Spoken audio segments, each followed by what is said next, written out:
Welcome, everybody. We're very excited for everybody to join us. This is our first edition in 2022 of SMPTE Washington, DC virtual event entitled Camera to Cloud, Keep Your Head in the Clouds, featuring Frame.io solution. There will be a live workflow presentation and a lively panel discussion, I'm sure, moderated by one of your SMPTE DC managers, Jonathan Salomon. I encourage everyone to participate and ask a lot of questions. Michael loves questions. You will see. So, but before we meet the panelists and moderator, first, we'll conduct some SMPTE business. So hello again, everyone. My name is Maciej Ochman, and I am SMPTE DC section chair. Tonight's presentation is made possible by Chesa, Adobe, and Frame.io, and thank you very much for allowing us to be part of your presentation. And tonight's presentation is also recorded, and this material might be used for SMPTE, Chesa, Adobe, and Frame.io promotional purposes. I would like to recognize your section managers, officers, and volunteers who I suspect might be in the audience. And they are Joanne Carl, Melissa Davis, Tom Hackett, Jonathan Salomon, Phil Whiteblum, Greg Smallfeld, Fred Willard, Rick Singer, Carl Kuhn, James O'Neill, Peter Wharton, James Snyder, John Footen, Carlos Rojas, Brett Hughes, and Eric Hone. Speaking of managers and officers, we have until the end of next week to share with the SMPTE headquarters the list of 2022 candidates for 4 soon-to-be vacated managers' positions for a 2-year term, and 1 for secretary/treasurer and 1 for the chair, both for a year-long period, all of them starting on July 1st, 2022. I would ask and encourage SMPTE DC members to get involved with your section. As you all know, we produce a lot of interesting events. We helped in creating a student SMPTE chapter in Montgomery College, Maryland, one of 28 such chapters worldwide. We support a young generation via mentorship and other opportunities. We are also planning on bringing back Bits by the Bay in person soon, and we need your help and involvement. In general terms, managers are responsible for organizing webinars such as this one. Treasurer secretary is responsible for section budget and meeting notes, while the chair sits in the middle and helps coordinate all section activities and represents section during interactions with the national headquarters.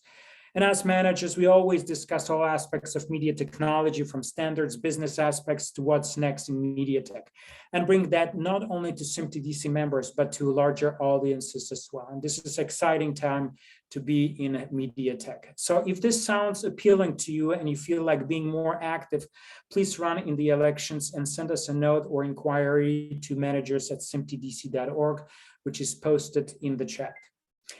During our last meeting, we talk about our section survey, and I would like to briefly go through some of the results. It seems that we prefer to have our meetings as a combination of in-person and virtual. Not surprised there. What topics are of interest to you? Number 1, network security, followed closely by 3 equally important areas, which is cloud, SDI to IP transition, and network design. You also indicated that in-person tours of high interest are to you once they are allowed or possible. And the section activity that you would participate the most is our holiday party, and we truly hope to bring that back in person in 2022. Survey is not closed, and the link to it is also posted in the chat, so please make your thoughts and ideas heard. Our next virtual event will be on March 2nd at 7 p.m. featuring Blackbird cloud video editing. Details will follow in the next couple of weeks. Finally, as tradition will have it, we are here to support each other. So if you are in the need of a job, or you have a job that you are looking to fill, or you have a job you do not want and would like to nominate someone for it, please use chat to share details, or feel free to contact us again at managers@smtedc.org. Again, that email is posted in the chat. Without any further delay, I would like to introduce tonight's moderator, one of DC section managers and this meeting's instigator, Jonathan Solomon. Jonathan is with AWS, working as a partner solution architect for Media and Entertainment Division. Jonathan, the floor is yours. Good afternoon, good evening, everybody. Thank you all for joining. Really appreciate the group that's joined us here to present to you. Maciej already mentioned the Chessa folks and Adobe, and so I think without further ado, I'm going to hand this over to Michael and let him do his magic. If you haven't already downloaded the needed app for iOS, Android folks, or signed up, as you can see here that he's put up on the slide, please do so. This meeting is interactive. You will be, if you want to. You can participate by sending in video and stills. It's really a cool way to show off it's not even going to be. It is the next model for collaboration in the cloud for content production. So, Michael, take it away. Thank you so much. And again, thank you for letting us be here. I just want to say we actually have a bunch of people here that are going to help. And if you take a screen grab of this, maybe you can come back to it while we talk and present, because we would love for you to present. And if you haven't signed up ahead of time and you're doing it right now, if you're willing to and comfortable, please share your email in the chat. And then some of our people here, Morgan and Austin, will grab that email and they will add you to the project so you can actually be part of our little experiment here where we're all going to shoot to the cloud together. So before I go into the next stuff, I'm going to turn this over to our friend here, Ben, who's going to take us a little bit through some elements of Chessa as the sponsor. Hi, folks. Ben Kilberg from Chessa. Chesapeake Systems is or Chessa, I should say rather, is a systems integrator in Baltimore, Maryland, but we span the nation, as you can see here in this lovely slide. We specialize in media asset management and storage and have been doing a whole lot of what we were just talking about in terms of cloud uplift and workflow orchestration here. And you can see from this slide as well, you know, as part of most of our day-to-day workflow, you know, everything's touching both on-premises and cloud, and we've all kind of been burdened with trying to make the transition over into how we're working in a hybrid and remote scenario. So that's what we spend most of our day-to-day doing these days. Pleasure to be here, and I'm really looking forward to learning more from Michael. Thanks so much, Ben. And yeah, we're a big fan of Chessa. They've been so good to us over the years, and Amy's been so helpful, and everyone over there. And at the end, we'll talk about how some engagement, hopefully after you see what we do today, you may want to leverage some of the stuff that Chessa has to share. So, but we're going to dive into now this idea of not camera to cloud. Camera to cloud, we're certainly going to do some experiments and talking here, and we want to hear your thoughts and feedback as we go. And so we've got a bunch of people in the chat and our team here. We want to have a lively conversation. I'm going to keep saying it. We want to have a lively conversation. So skeptics, welcome. But the impetus of what we're talking about today is cloud first production. And when Jonathan started talking to me a couple of weeks ago, we talked about the concepts of thought leadership and what we have to do to make that happen. So I actually want to start out with that idea. If you haven't heard of Frame.io, we are a platform for cloud collaboration, but we're really trying to become an operating system. And so we are all excited about where this goes, and the user group is growing a lot. And so there's a lot of opportunity for us to improve a lot of these processes and techniques and even taxonomy and things like that. And this is the type of group we want to engage to do that. In terms of only a couple of marketing slides, and then we're off to the races. We are on the web. We have mobile platforms. Sorry for Android users, you use the Chrome app for that. That's sort of the way to interact with it on Android. But this process of camera to cloud is really, really exciting because we're not just talking about moving assets. It's not just a file transfer. It's a file transfer that allows you to edit and conform. So part of our definition of what camera to cloud is it must not just be an isolated clip. It must be relinkable back to original camera files. And it's funny we call it camera to cloud. Our nickname for it is C2c, because it's really not about cameras either. It's about content.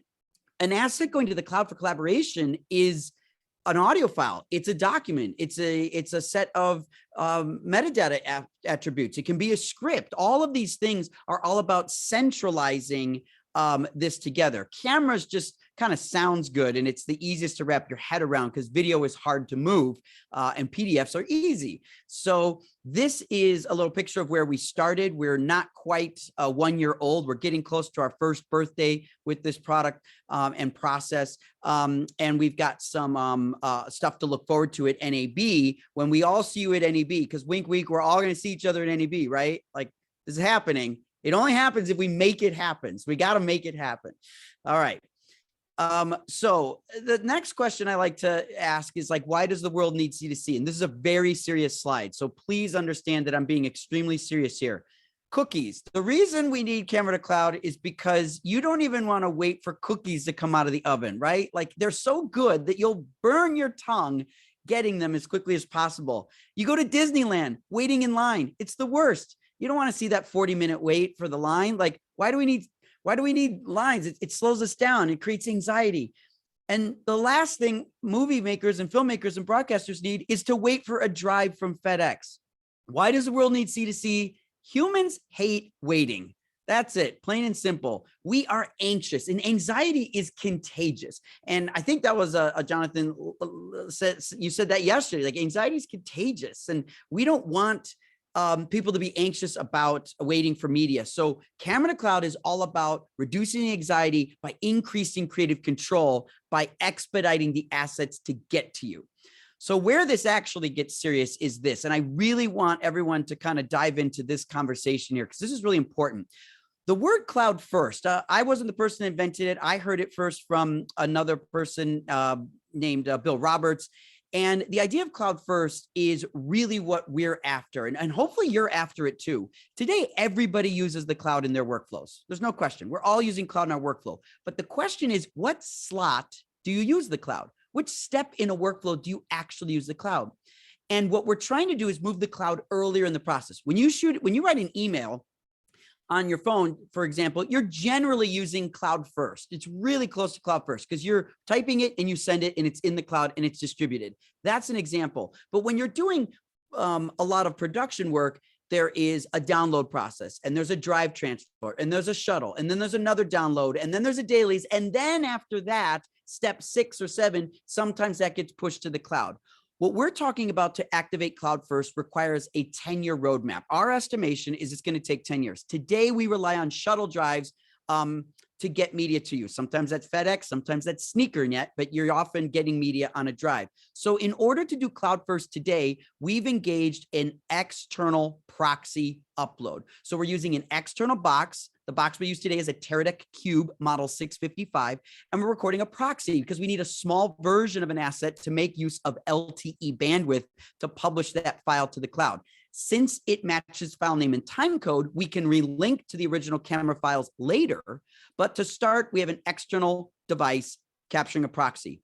But the good news is all the camera manufacturers have caught on to this, and they understand that there is an opportunity here to improve this. What's the opportunity? Well, over the next cycle of cameras that are being manufactured, we will see all the cameras capture internal proxies. Most cameras today capture a single file. Some capture dual stream, but it's not yet really even a standard to capture multi-threaded dual stream assets.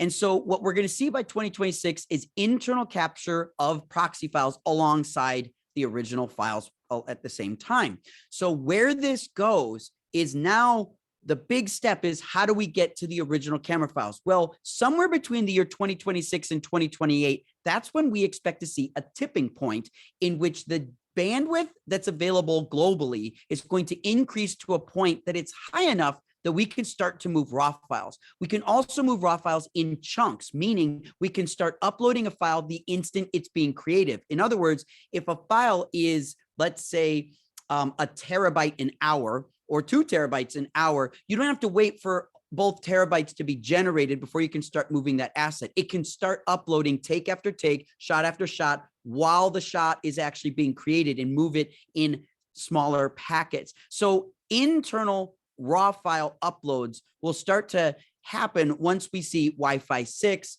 5G, satellite internet. You know, Elon Musk announced a new program upgrade yesterday. I think yesterday or the day before, there was a upgrade services for Starlink. So we're going to see this tipping point happen kind of in there. And then what happens is it brings us to the year 2031, where basically cameras will probably not have any removable media. Now, the cameras will have internal caches. That's very likely because there are situations where you can't upload fast enough. But the idea that you pull a magazine out and download it is going to be probably as strange in 2031 as it would be for someone to bring a videotape to set today. It's just kind of strange. Sure, it would work, but that's just not how we work anymore. And if you extrapolate some of the data, I think an SD card by the year 2031 should hold something like 1.5 petabytes of storage potentially. So we're going to get some really good media caches inside of cameras to manage the amount of data cameras shoot, because obviously in 2031, the data rate will increase over today's data. But this is a 10-year picture. It's a wide view, but it sort of tells this story of how we're going to make cloud first the standard. And there is so many opportunities to unpack inside of here in terms of security and egress and ingress and the billing process for that, business models, and the stuff that people make a lot of money on renting hardware. What are the implications if hardware goes away, right? What are the implications of your business model if that starts to change? And so there's a lot of opportunities here to explore in terms of a TCP IP based world and how that's going to interact with everyone. Today, when you look at your phone, most people, the phone you're looking at doesn't have a way to get media off of it except for the cloud. That's generally how you get stuff off your phone. And essentially that principle will apply into all the ways in which we create assets. Another way to summarize it is by saying by the year 2031, if you make an electronic asset for media and entertainment, it will be a cloud first asset. It will be born in the cloud in a way and travel through the process instead of locally managed, downloaded, shipped, triplicated, transcoded, and then published. That's going to go away. So that's an opportunity to think about where this is going. Now, today, most of the productions that we all work on follow the same general backbone. Picture and sound, download, ship. There's a lab, and the lab is sort of a euphemism, I guess you could say, for some sort of pre-processing, preparing it for editorial and then editorial. Well, what Camera to Cloud does today is it skips the download and shipping process and brings media right to the lab, or it can skip the lab as well and go right to editorial so that we can activate the editorial process immediately. In other words, picture and sound, lab and editorial are no longer blocked by a download and shipping process. So regardless of geography, you can activate a post-production group as soon as you start shooting. And this becomes a new cascade effect of delivering instead of a fire hose. Today, we deliver everything all at once. It's going to start to trickle in. Today, we're a day or two, sometimes 3 behind. Now it's going to be a minute or 2 or 3 minutes behind. And it's going to really change the way we can activate post-production going forward, which is really exciting. This is going to be the future change for every market. And we have people using Camera to Cloud in cinema, sports, and news today. And most of the people using it give us feedback like, this is earth-shattering. This is game-changing. This is the biggest step change since switching from videotape. And so we get a lot of people really feeling a new way of working once they put cloud first forward. How we're doing this today is with 3 hardware partners to start.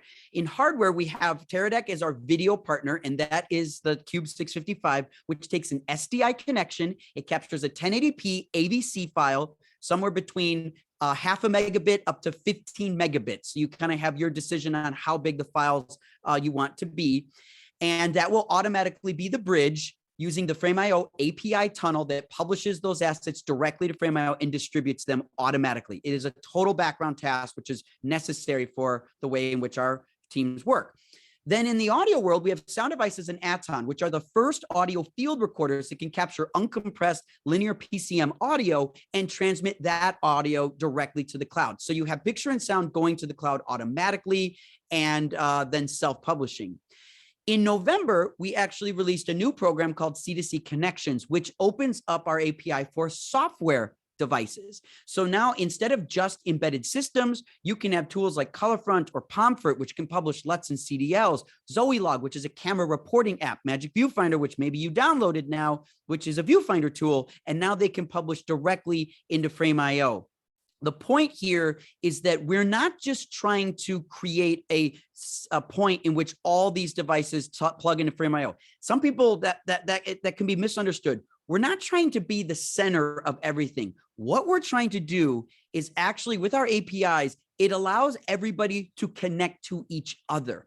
And Frame.io becomes an operating system that sits underneath it all, so that now you can connect all these different devices into each other so that you can activate different departments and different people regardless of what they are. And Frame.io just becomes a portal or a tunnel for that to take place. This is really where our integration world gets really powerful, because we have dozens and dozens of downstream integrations, including tools like Slack, for example, where Frame.io can be integrated, even Dropbox and things like that. But it allows these tools to find their way into those tools all on their own through the API that we've built. At the end of the day, your sound mixers, your camera department, your crew, they are able to do their job as they normally would. When a crew member says, well, what does this change about my job? The answer should be nothing. Steve Jobs said, the best technology is invisible. I agree with that. And so we want to make it at least as invisible as possible. And this is an example where these crew members can just do their jobs and they're activating a post-production process, whether you're on set or offset, without having to change anything in their workflow. Today, the Teradek Cube supports this family of cameras. And so this is more of the professional SDI space of cameras. And you can see on this chart what is supported, but generally out of the box, most of these cameras will work right out of the box with Camera to Cloud. And all you need is a Frame.io account and a Teradek Cube and something to shoot. And when you put those together, you're off to the races with Camera to Cloud. So now we're actually going to demonstrate this, which is really fun. I mean, my favorite part is actually to do it for people instead of just talk about it. The slides can be helpful for context, and I hope there's some context and conversations here. But ultimately, what we want to get down to is activating this. So again, if you haven't taken a screen grab of this, or you want to participate and you did download, you got to send your email to Austin or Morgan or Laura to add to the project. But what I'm going to do now, I think you have to stop sharing and then reshare.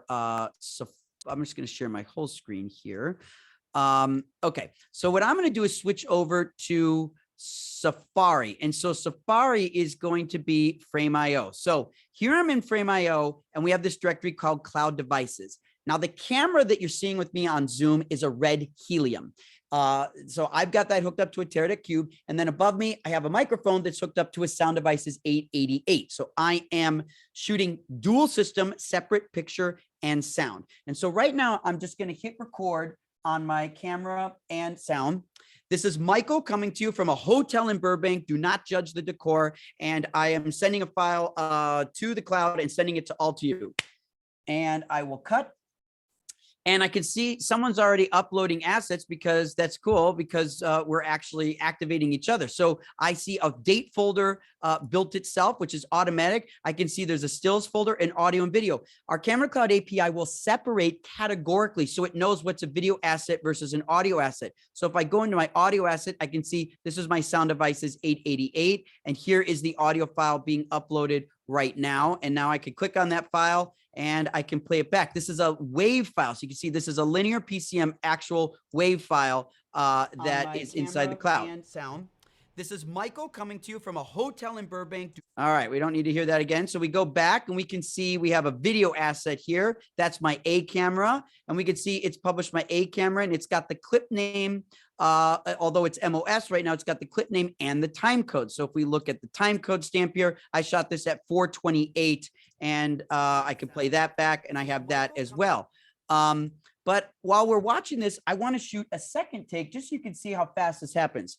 This is take two. This is Michael doing take two, 3, 2, 1, take two. As soon as I hit cut on the camera, cut, it will now start that upload process and process these files directly. So we can see the assets uploading. Both video and audio are publishing right now. And in about 5, 4, 3, 2, 1, we'll have the clip done. And now I can click on the clip and play that second take back. And that quickly, I've got my take 2. So I'm playing back take 2. I can see that. Since everybody here is may want to see this material and see how good does it look. Obviously, it doesn't look good on Zoom. I'm just going to share this out quickly to everyone here. I'll make a public link real quick, and I'll do it like this, and I'll copy that. Let's see here. So.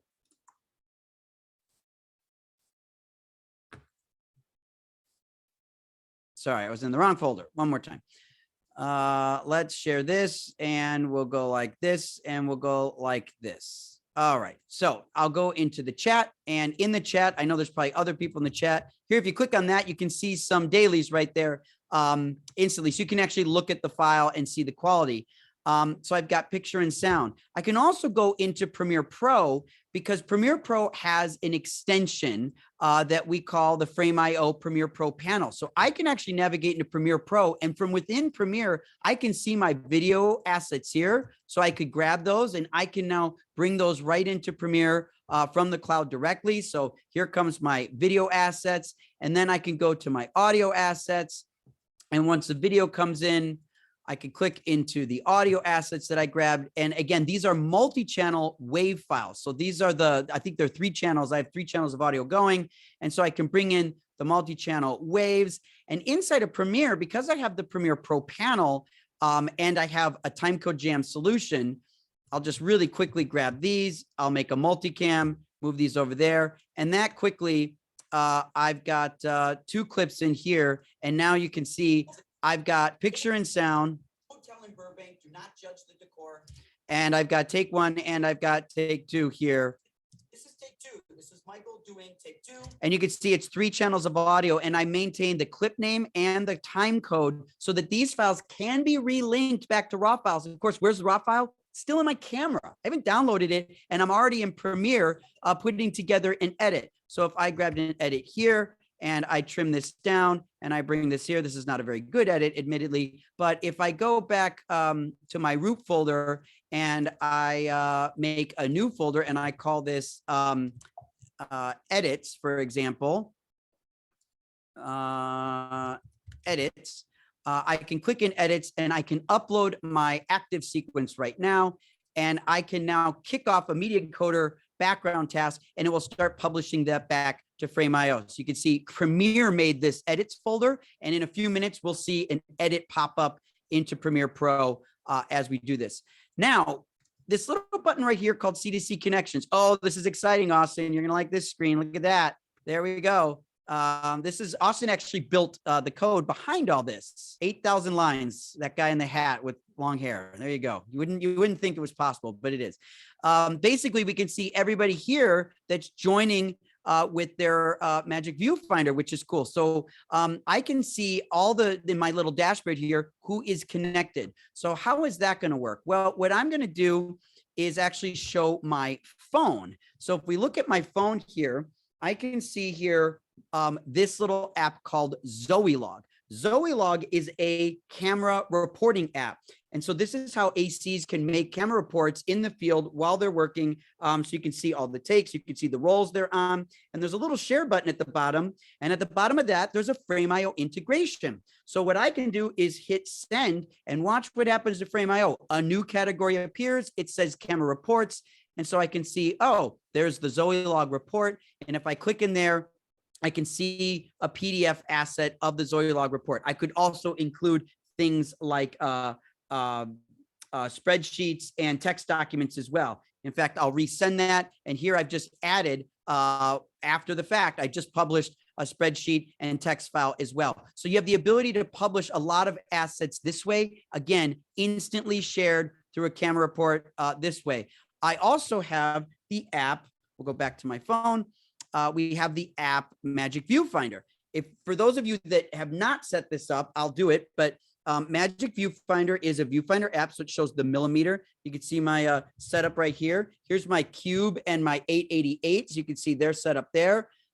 There's my red helium, and there I am. If I just zoom out a little bit and I take a little photo of this action, when I take a picture, it's going to publish that picture right into the stills folder. So for those of you that set up your Magic Viewfinder, you should be able to start publishing your assets right to my project, which is pretty nuts, because if you think about it, Dave, Laura, whoever this person is, you're able to publish directly into my project. This is true cloud collaboration. Here's the photo that I just took of my little setup, and now I've published that through Magic Viewfinder to everybody else, which means everybody can have a shared link. So if you have hair and makeup, location scouts, gaffers, DPs, directors, all the people that would use their phone to take stills, now that you don't have to use email to try to attach that and figure out where it goes and who to send it to, you can just share this out properly and securely through this mainframe database and allow this to be the centralization of all your assets.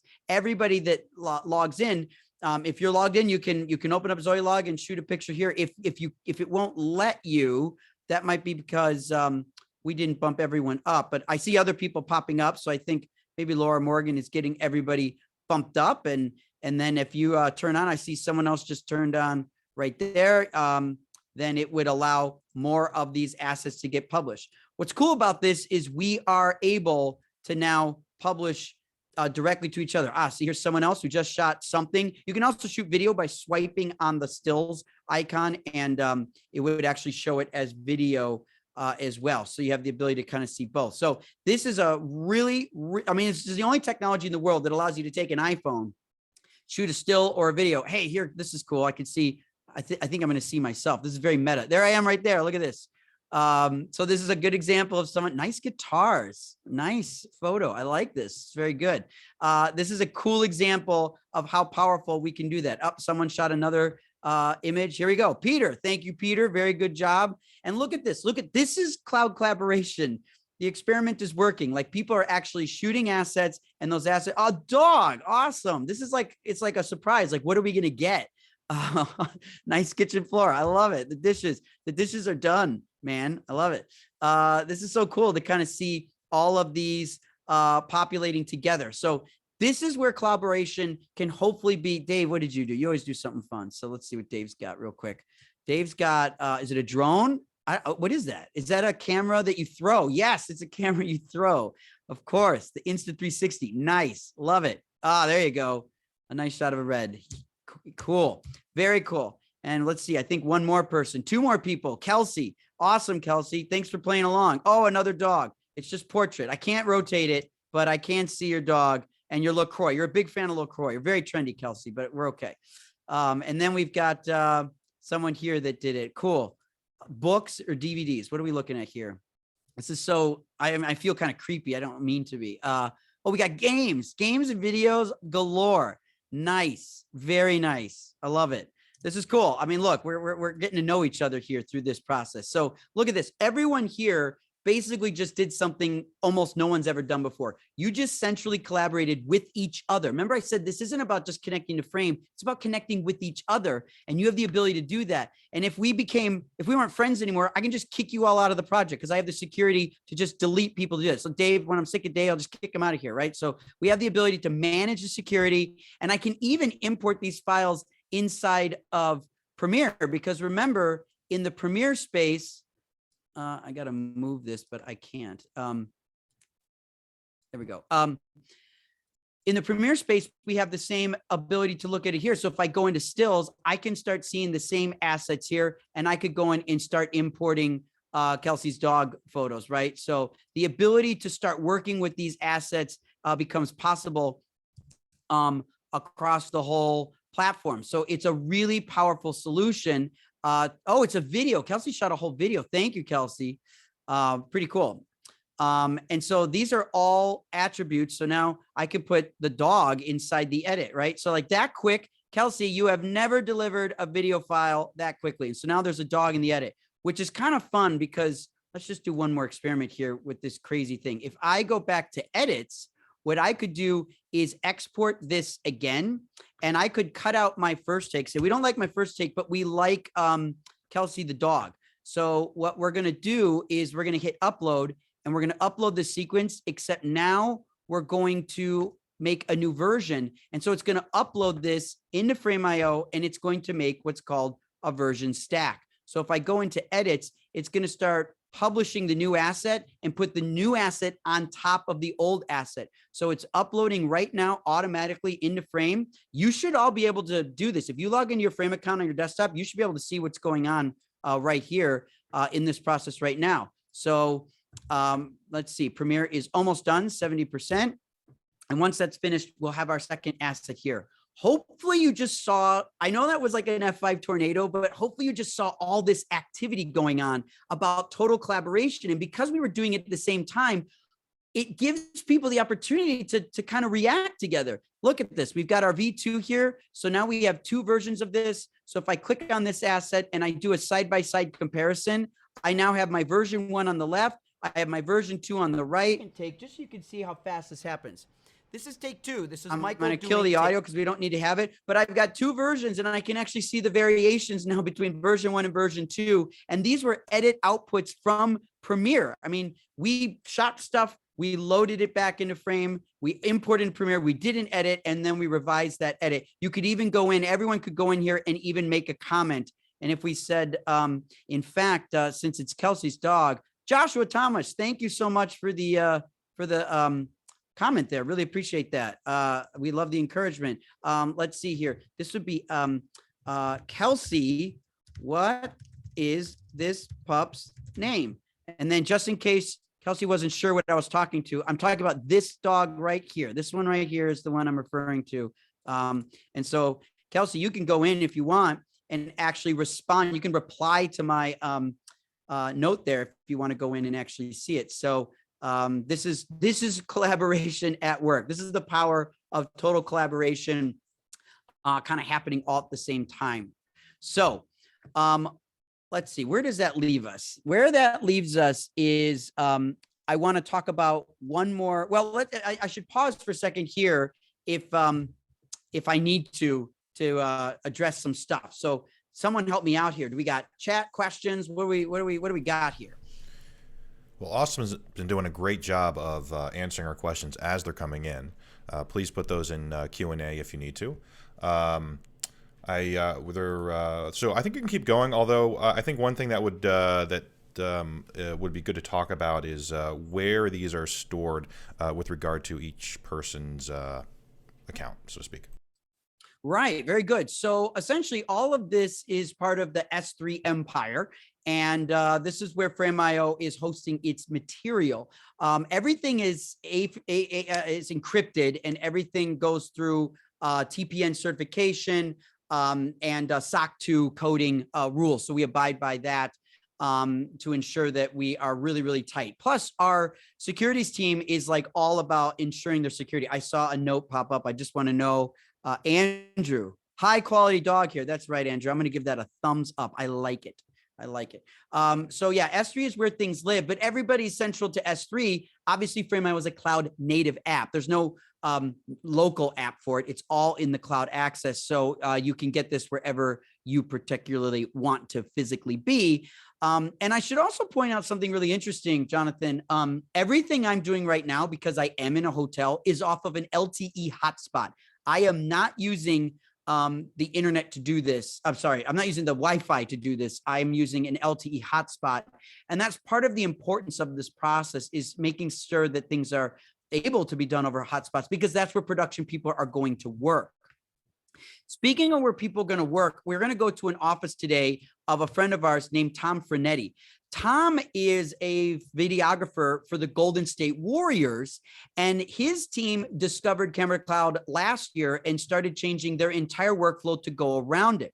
What the Golden State Warriors do now is their camera is now delivered directly to editorial and sometimes directly to Instagram and Twitter. In other words, there are situations that are so important that the Golden State Warriors videographers have the ability to take things right from Camera Cloud on a phone and push it right to their followers on Instagram and Twitter. it is a completely new workflow. And there are situations where, so if you saw some of the workflows that they're delivering edits 8 minutes after the shots happen. So, and they've given us those numbers, is that they will shoot a sequence, or there's an element or a really powerful highlight, and they want to put that out. 8 minutes later, it went from shot to post to resolve, or to a premiere, and then pushed all the way to Twitter and Instagram. This is an actual project of theirs. So you can see these are the real files coming into their Frame.io project. And so that material is then loaded right into Premiere, and they can do real edits on the fly in a cutting room while the game is still happening. And they're doing this with an LTE hotspot and a cube and a camera. Here's a picture on the left. You can see kind of a medium shot of a red Gemini. They're using a Fujinon lens there. And then on the right, I kind of zoomed in and highlighted the cube, which is sort of packed in there between the back of the camera and the battery. And so Tom there is going around with his team, shooting all of their shots directly on the field in the court, and publishing it right to the web. So this is an example of shots that are captured right in the field and published to their followers. And sometimes there are hundreds of thousands of followers getting these seconds after they are delivered, after they're actually captured. So here is a little bit of Tom's specs. Red Gemini, he's got a 4K signal, and he's going the 1080 out over SDI into the cube, his Fuji 20-120. And he sets his encode at 10 megabits per second. And then he uses an embedded 2-channel audio mic that's on the camera that passes over the SDI embedded into the video file that's sent to editorial. They deliver and shoot the highlights to an editor in a minute. They're edit natively in Premiere Pro, just like I showed you. They pull the clips right into Premiere Pro, they edit, and then they'll send a presentation link out to other people, and they can publish the results right to Twitter in just a few minutes. And I think I kind of have an example here. This is a picture of a screen recording where they will share out the review link to their other reviewers. So their review link in Frame.io will publish. It's almost like instant dailies. And what's cool about Frame.io's dailies solution here is our links are dynamic, which means there can be no takes in this link. And then as they shoot, the takes will populate. So this just gets bigger and bigger throughout the game. And there's more and more clips populating it. So people that are watching the dailies, regardless of they are, can see them as the clips are shot. And this becomes their way to review their assets. And they shoot about 100 takes per game. There's about 100 clips per game when they shoot. When they're done, here's an example of a edit that they did. All of this footage was shot camera to cloud, edited really quickly, and put out to their users. 75th year of the NBA, 75th year of this organization. Cannot wait to see where the season goes. Can't wait to welcome Klay Thompson back. It's going to be a great year. Let's do it.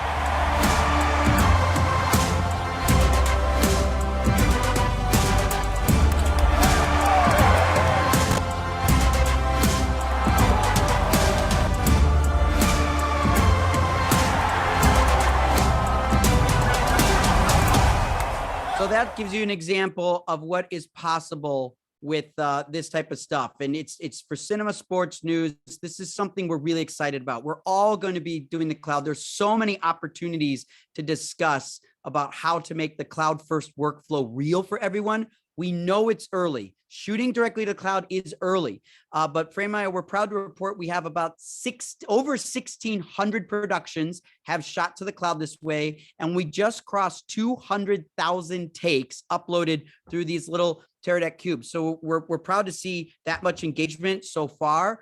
NAB will show even more of the progress that we've been making. And we're really proud about the partners that are in the works to utilize this API to connect everyone to everyone else. So I think what we want to transition here is to talk about some opportunities and engage some of the panel here so that we can kind of figure out some of the stuff to talk about and what this means for everybody else, and other thoughts and questions and feedback. So we just want to open this up a little bit and maybe address more of these topics together. All right, thank you, Michael. That was great. I think everybody really enjoyed that, and the real world use case of the the golden the Warriors, is that right? Is fantastic. Michael, just a point of order, you are frozen in a very precarious video thanks. frame, so I don't know if that's how long has that been? Has that been the whole time? Not the whole time, but it's been long enough. I make ugly faces really easily, so it's too easy for me. I apologize. So I'm just going to look back at some of the questions that that the team's been answering as we've been going through. One of them, just to address everybody if they didn't see it in the Q&A, let's talk about the workflow through the tCtoC. What happens when the users don't have access to the internet's not fast enough, or the internet drops? Ooh, that's an awesome question. Who asked that? Can I ask? You can, and I we have can a look name? and tell you. I don't- There is a name. Benjamin Johnson. Benjamin Johnson. Ben, that's a great question. So here's how this works. I'm just going to zoom in or focus close. So on the tCtoC cube, hopefully you can see this and I'm not frozen. There is an SD card. The SD card is actually caching everything locally here. And when it records, it publishes it after. I could do one better, Benjamin. So what I'm going to do is turn my camera right here. And here we go. There is the cube right on top of my 888. So you can see the cube right there. If I hit record on my camera, you can see the cube is going to record now. So the cube is rolling because the camera's rolling. And when I hit cut on the camera, so I'll hit cut, and now it cuts. And watch what happens. Because it's stored on the card in 3, 2, the cube is going to transition to upload mode, and it's going to push that. While it's pushing, I could start rolling the next take. So now I'm rolling a new take while it's pushing the other one in the background. That's how we get this cascade effect of how we're able to upload and roll, and you can have a whole queue. So if you were offline all day, for some reason, if you were offline all day, the entire queue is just going to be listed in here. And as soon as this device is plugged in the internet, it'll publish everything. And we have a lot of people shoot in areas with no internet, and they're able to still cache all the media, and it'll publish as soon as the network becomes available. So you still get same day results, even if you were offline during the actual production. All right, thank you. The next one that was in the question and answer, and this one was by, we'll ask Darby's question here. Just real quick on Avid Media Composer, you mentioned Premiere. What about Media Composer? So for Media Composer, we do have a workflow for Media Composer. Media Composer does not have a direct integration. If you love Media Composer, please write your Avid senator and ask them for a Frame.io integration, because we need that to happen. We love Media Composer. We just need Avid to open up an API so we can tunnel into it. Today, we have integrations with Resolve, Final Cut, and Premiere Pro. And for Avid, we just have you have to download these natively. You download the files in a tool. You can download them off Frame.io Web. You can download them off a tool called Frame.io Transfer, and then you import them into Avid. So it's an extra step. It's still a lot faster, and you could import them and transcode them to DNX for an Avid workflow. Thank you. Hey, Michael, I'll add to that just so the team knows. On the Adobe side, we meet with Avid every month. They're a critical partner for us for their back end because they fully support Premiere Pro as a first-class citizen, and we have just invited the right frame people to that meeting. So, Michael, we will be pushing that for our Avid fans out there. Great news. Andrew asked about basically about the licensing model. So how does everyone on Frame.io need an account? How does sharing the account out work? What is the, you don't have to get into the details of the pricing, just how does that work from an account perspective and accessing it? Yeah, I mean, you all kind of, many of you experienced it today.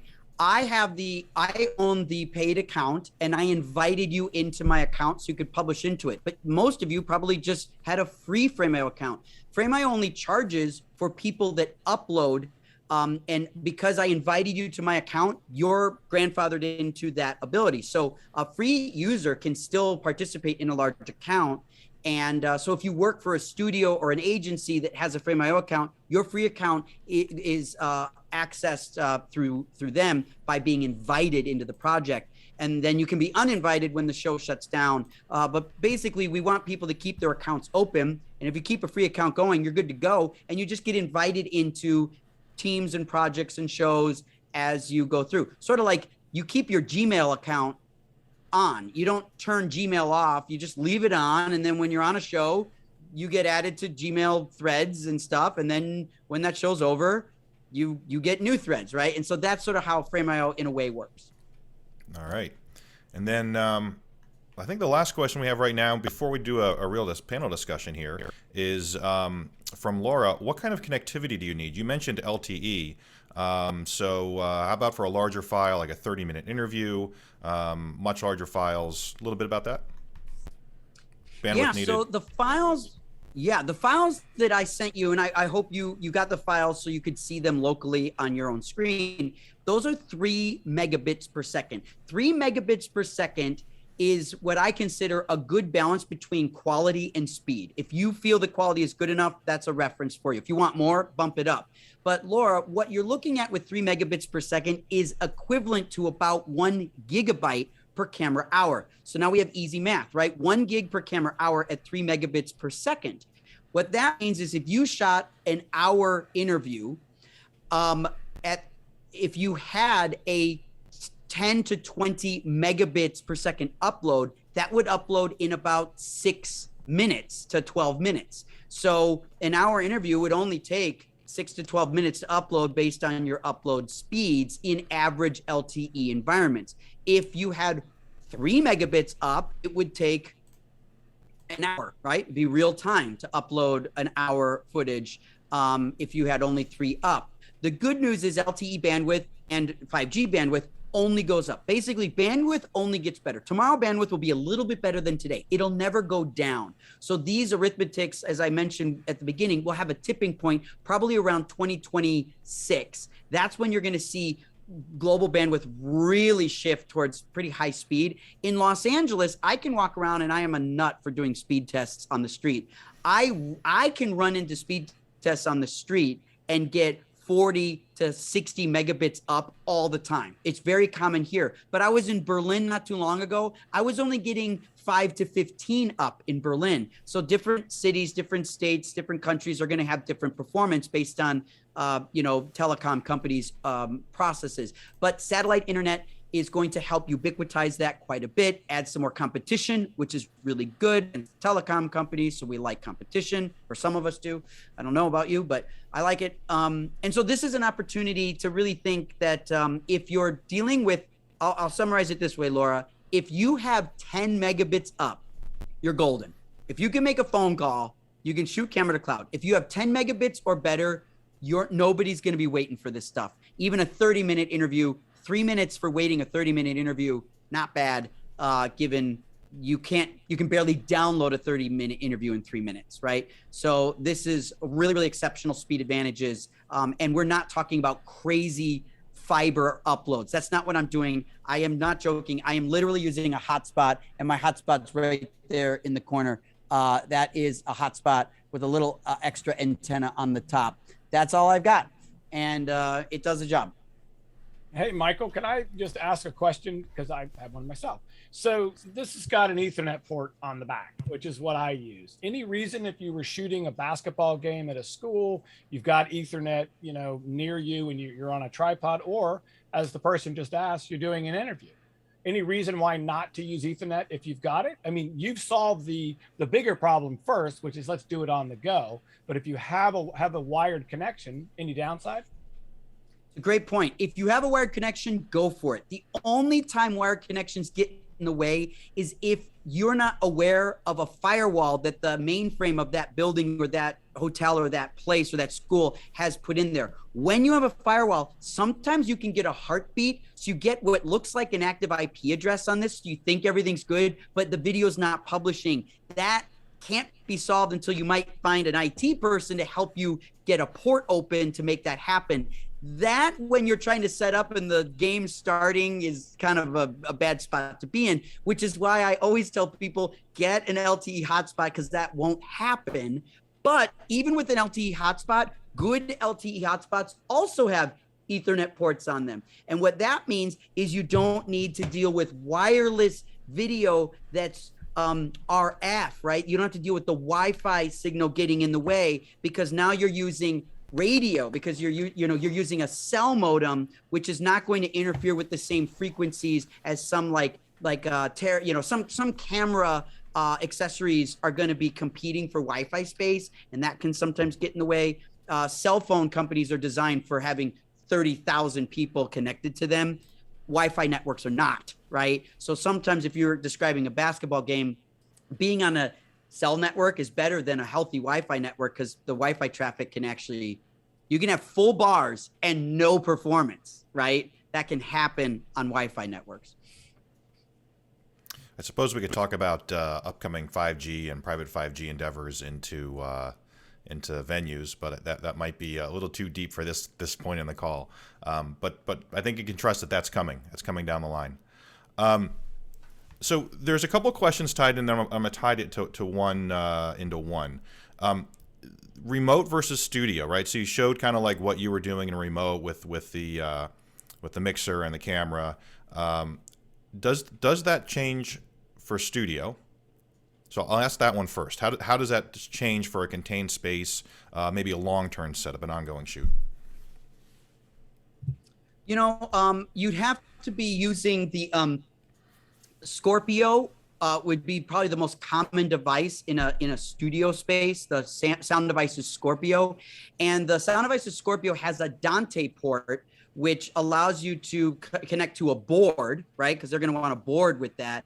And then it has a second Ethernet port that connects to camera to cloud through the wall there. If you're in a studio space, you would absolutely use a direct Ethernet connection on a sound devices, and then daisy chain it with the Dante port. And that's how people in studios are doing this. Great.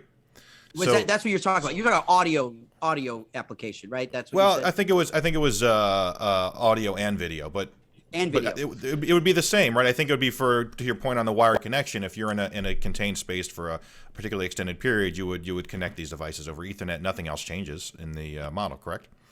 That's right. The only thing I would say without spilling the beans is at NAB, there may be devices that are compatible with this that are rack mountable versus something that's like designed to be on a camera. So I think in a studio, this form factor is less than ideal. But now that this process is evolving, we're going to see rack mountable versions of this tech, which I think is going to be really helpful to those groups. Plus, it's multi-channel, right? Because right now, if I have 5 cameras, I need 5 cubes. But if I have a rack mounted blade system, I can have one device with 5 channels in it. Then I'm only authenticating one device, right? And I can have 5 channels. That's a new way to be thinking about how to scale this type of technology up in a broadcast space. Great. So we're getting 8 o'clock. We're going to keep this going to at least 8:15, and keep that. Hurry up, NAB was a comment Sheila just said. So keep the questions coming. Let's look at how this can be used. It may be used in the future. What has Frame.io thought about with regards to live production? And this is specifically to live streaming. So rather than setting this for content capture for post-production, using this model with maybe chunked recording, so to speak. This is from Peter Wharton, to send it up and create things and be able to collaborate live. So I'm just going to take a step back and do this again. Every time you hit cut on your red, it's going to push up that clip. How do we do that automatically, right? And if you're able to, Austin addressed this in the Q&A, if you're able to talk about how that could work with slow-mo cameras, do. If not, we can defer that to another discussion. Yeah, today's slow-mo has to be done. It's an extra step. So what Tom Frenetti did, if you saw, there were slow-mo clips of that stuff. What they do is they use Frame.io to push everything up in real time. And then they mark the takes that they want slow-mode. Because he actually shoots at 120 frames per second. When he gets the notification on his phone, this is the take they want slow mode. When there's a timeout or something, he goes to that take in the camera and he hits play, and there's a red plunger on a cube. And so he just hits record, and we use the old videotape phrase. We say it's a crash record. You just crash record. And then he crashes record right out of the camera, and it just becomes an asset in Frame.io at 120p because it's played back at 120p. So today, the limitation of Camera to Cloud in a proxy external device is we can only capture real time because off speed is an in-camera post process. It's not obviously happening until you play it back. So until Camera to Cloud is inside of cameras, off-speed stuff has to be a crash record process. Again, it's still minutes. I mean, it's still only a minute of waiting time, but it is still much faster. But it is not perfect, and it's a problem that we can't really get over because SDI prohibits us from getting a 120 feed out of a camera that's shooting at a frame rate of 120 over 24, right? You're only going to get the 24 because that's how video is designed for monitoring purposes, obviously. So yeah, we got to get clever. You got to get clever. All right. And then what about the live perspective of it, right? So the ability to use this to say create a growing file in a workspace. Yeah, so the Cube has several live options that can happen simultaneously with proxy records. You can turn on an RTSP stream, an RTP stream, RTMP. You can hook this up to like a YouTube link, or you can use tCtoC makes a product called Core TV, and you can be streaming live over Core the whole time. And then when you hit run and stop on the camera, it'll push those proxies in the background. So you can actually use one device to do two ways of viewing. Obviously, streams are great, but you can't rewind them. There's no time code. You can't edit them. They don't have clip name, and they can't relink back to raw files. So streams are great for a live moment, but clips are better for editorial. And this little box can actually serve both. All right. Well, thank you for that. I think in the last 10 minutes or so, I'm going to open this up to more of a what's next scenario. You know, we are SMPTE, we're standards based. The great thing about standards is everybody has their own. So what do you see, folks on here from Adobe and from Frame.io and from Chessa, what do you see as the missing standard here, right? We've got time code as a standard, we got audio as a standard, we got, right? What's the next step that we need to do as an industry to standardize camera to cloud, content to cloud across what will eventually maybe be other solutions? Certainly. My opinion on what we need right now is codec standardization, or at least codec restrictions. I understand why every person that makes a camera wants to debut their own codec with it. It makes sense. It makes perfect sense, right? The problem is there are too many, right? And then no one can truly optimize, because it really becomes a problem for the NLEs and the DI systems to have to optimize all these different codecs, which sometimes change. And the gamma encoding is different from codec to codec and camera to camera. So you have to have, for example, for people that use ACEs, you have to know the independent input for your ACEs transform based on the source, because they're not ubiquitous. Once it's in ACEs, it's ubiquitous, but the source is not. It's unique. So these are all problems that codecs and independent gamma corrections have created. And whilst I love all these codecs out there, we disagree with each other on which is the best and which is preferred. And it means the NLE has to make a choice. Premiere, for example, tries to support all types of codecs, and it does a good job. It supports over 90% of codecs pretty efficiently, but not 100%. There's a few codecs in Premiere that don't work as well, or just simply don't work at all. And Avid basically supports very few codecs, and they basically only support about 10% of the codecs in the world. And this just is bad for users. We all lose. And when I'm talking about how to optimize formats to go to the cloud, which I desperately want to happen ubiquitously, being able to do that for every single codec is going to be a nightmare, because the codecs behave differently. They write differently. Some are image sequences. Some are FAT32 4.5 gig files. Some are the whole thing, right? It's like, it's all a different problem. And if people just say, well, the product should all support all of them, then you have to wait. The consumer has to wait, because if you have to support everything under the sun, it just takes longer to get there. And I think the way to upload, we're going to figure out, we're going to get that there, bandwidth will catch up. What we upload, we can figure that out now and start to narrow that lane a little bit. And if I had to vote, I would say I really would love, I like ProRes RAW as a codec to be ubiquitous because Apple doesn't make a camera. So they're Switzerland in this case. Generally, I would not consider Apple Switzerland, but in this case, I would, because they just make a good codec. Everybody loves ProRes, but ProRes RAW allows them to have a little bit of a more advantage qualitatively and at a higher bit depth and at a smaller file size. And Apple doesn't make a camera. So I like that idea. And that's what I want for Christmas. I will say we did try that at Adobe, Michael, you'll remember with D&G. I know that's on the still side, the archival side, but I can tell you that caused a lot of conversation. You couldn't get anybody to agree. It was worse than herding cats.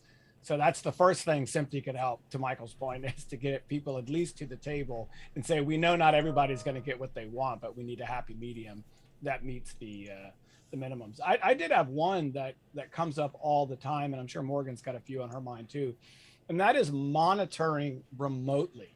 So if I'm in Premiere, Final Cut, Avid, Resolve, whatever, and I need to be able to have a secondary monitor, but yet I want Morgan to be able to see that in LA while I'm editing here. You know, we've got 1,000 different ways to do that, really about 5, but you know, too many ways to do that. None of them are particularly very good because there's no real standard there either. So that's just something else to think about. And you know, it falls under, I would say, the new SMPTE, because I think there's new tools that are changing for this new work. So that's what's on my mind all the time. We're having to talk to tons of customers about what's the best way to monitor remotely.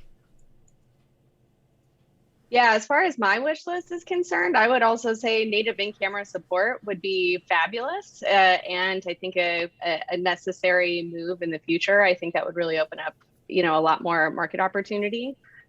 But to Dave's point, I mean, I think you know, given the pandemic, we know folks aren't, you know, going to be working back in an office in a traditional sense anymore. So I think coming up with some additional creative solutions for, you know, team collaboration in real time are definitely going to be something that we're probably going to be focusing on pretty heavily for the next year or so.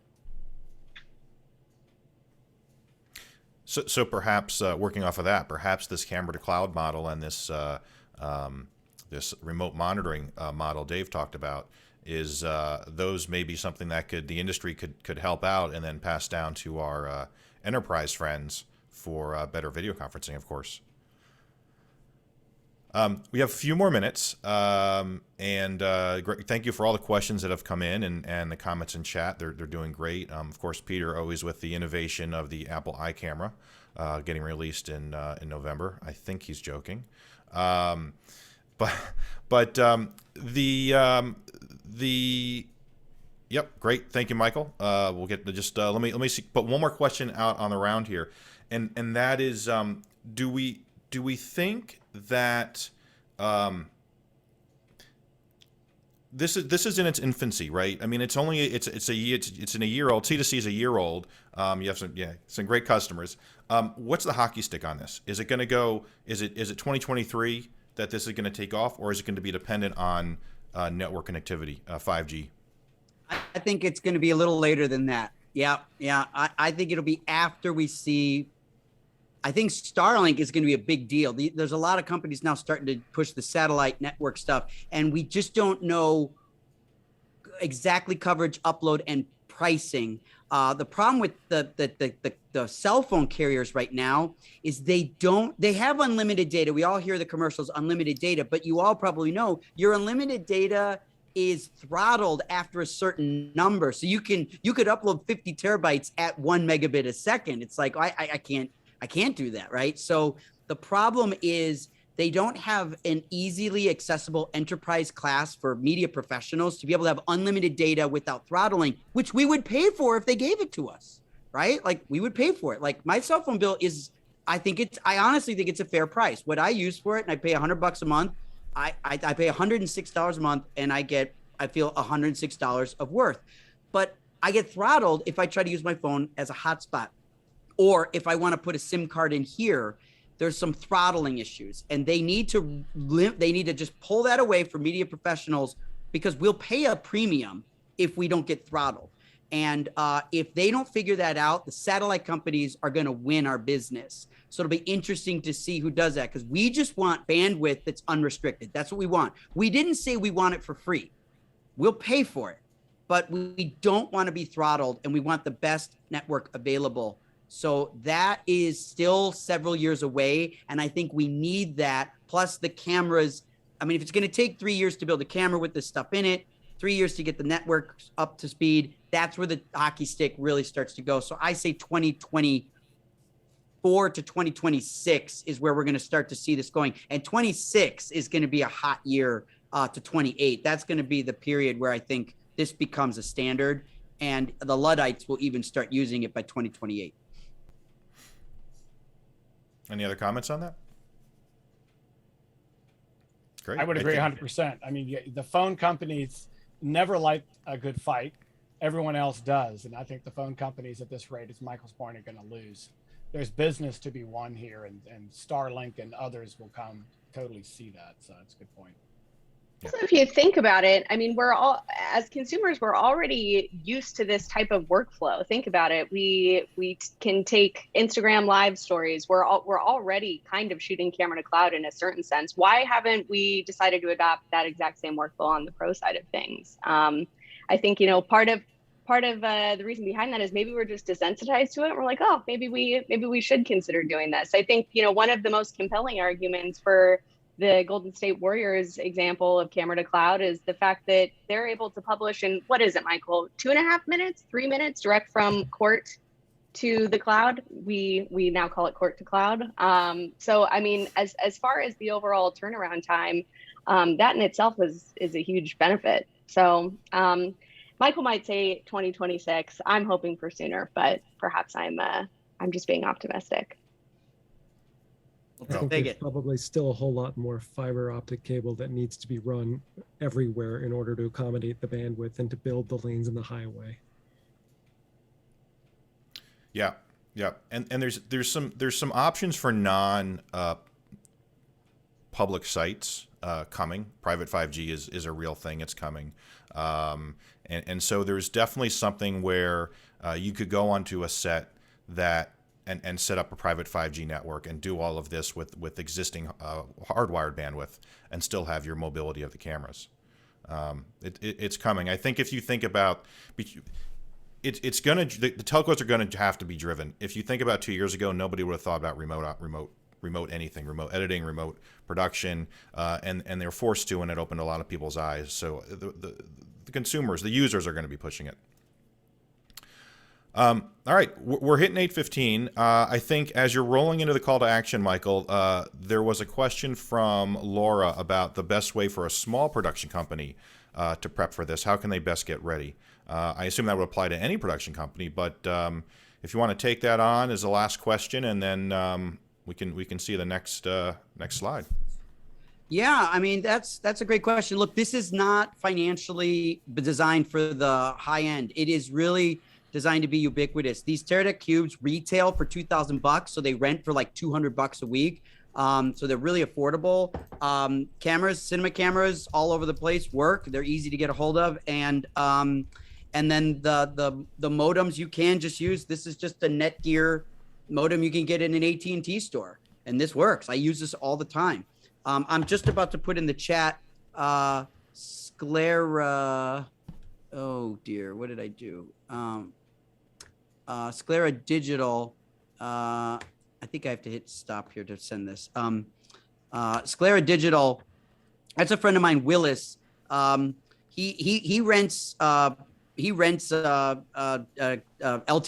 modems for professional use, and it's a great place to get them. And they're bonded. And he puts a AT&T, T-Mobile, a Sprint, and a Verizon card in it. So wherever you go, you're going to get 1 or 2 or 3 of those towers. That's what he does. And then, of course, we've got Ben here with Chesa and Morgan. If you want to set up a test and you want to try this out, you have a free Frame.io account. Unfortunately, Camera Cloud is free with paid Frame.io accounts. So Camera Cloud is available if you have a paid frame account, so you can sign up for that. And then you can buy cubes from Ben, because Ben can sell them. So you can hit him up for that. So there's opportunities to get access to these devices and try it out. But once you try it out, this is like that first time you shot with a file-based camera. There's no going back. It's like, this is what people want, and it activates so many people, and it reduces a lot of anxiety. And so I'm just I really, my mission, the reason I'm so passionate about this is just to make it work for everyone. Laura, I want to make it work for your production. This isn't for Marvel. This is for your production. And you need this more than Marvel, because big productions have more time, and they have the money to make things work. It's small productions that actually need to be more efficient. And this is all about efficiency. So please hit us up.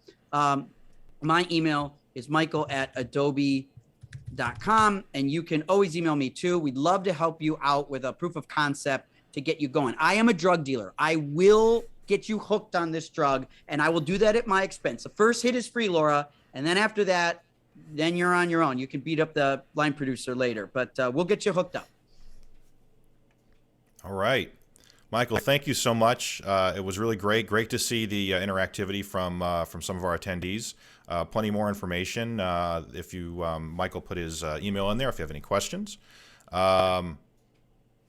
Little quick blurb there from Adobe. So please reach out if you are in education to get some more information. And yes, Michael has the best coffee in the world. He just drinks it all day long, I think, or it's natural. Austin, Red Bull, Jonathan. Red Bull, right. Austin, thank you for the chat help and the Q&A help, and Dave for the input. Amy and the entire Chessa team, thanks for supporting us here. Ben as well. I really appreciate it. Great session. Thank you everybody for joining. And as Amy says, we'll make this available a little bit later. I'll hand it over to Maciej to wrap us up. Great, thank you, Jonathan. Thank you to all the panelists. I think thanks to you, we started this 2022 on a really, really high note. And I hope that this presentation hooked not only individuals in the audience, but everybody. So from this point on, we are going to have fantastic attendance, and really, really appreciate it. This is a great product, great presentation. Thank you, Jonathan. I think I will have to have you run and moderate a few more meetings this year. So now you did it, and you will pay the price. So about next opportunity we're gonna have will be next month on March 2nd again with Blackbird Cloud Video Editing. And since we are approaching 8:30, I wish everybody a good night, and I will see you all again in another SMPTE DC section virtual event. For now, thanks, take care, and stay safe.